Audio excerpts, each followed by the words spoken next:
water. Tinker's Creek, let me tell you a story about life in early Bedford. In 1838, Alanzo Drake decided to move his family from their home in Vermont further west. It wasn't an easy choice.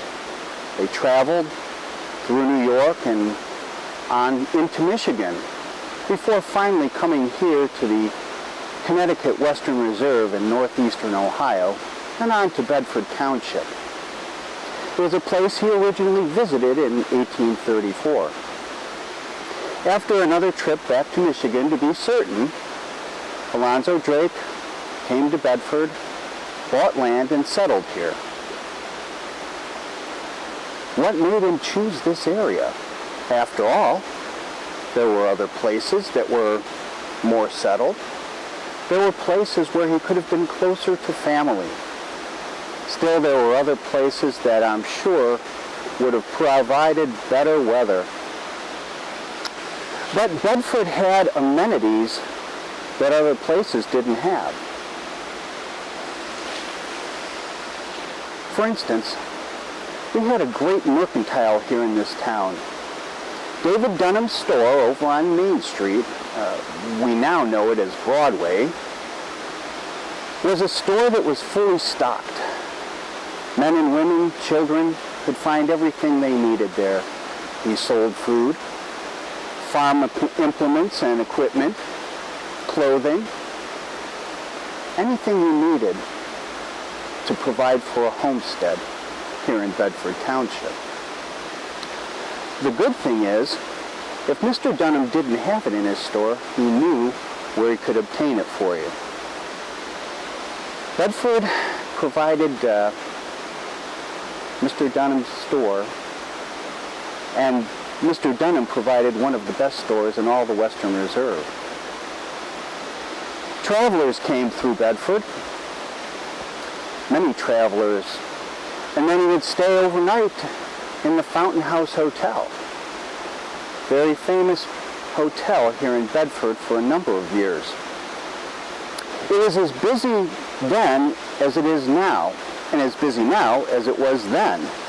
Travelers on stagecoach or wagon, horseback or on foot would travel through Bedford, many stopping at the Fountain House for a meal or a drink, or sometimes just to spend the night. Over my shoulder here, behind me is Tinker's Creek. It was named after one of the surveyors in Moses Cleveland's company, a Mr. Joseph Tinker.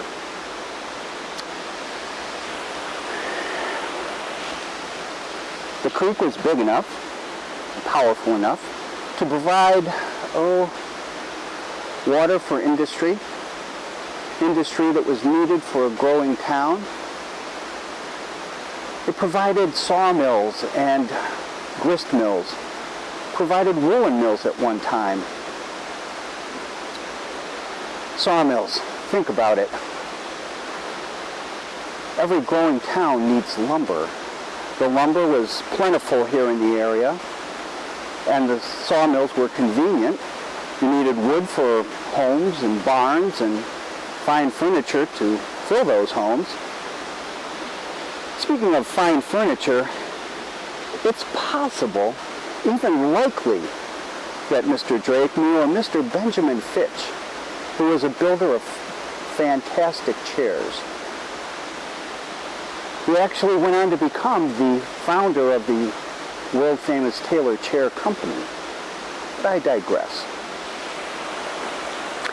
Flour mills along the creek provided an opportunity for farmers to grind their grain into flour or to sell or to feed their families. Tinker's Creek, by harnessing the power of the creek, industry sprang up. The town grew. Sadly now, though, all the sawmills and grist mills and woolen mills are long gone, but we still have here the beautiful town of Bedford, Ohio.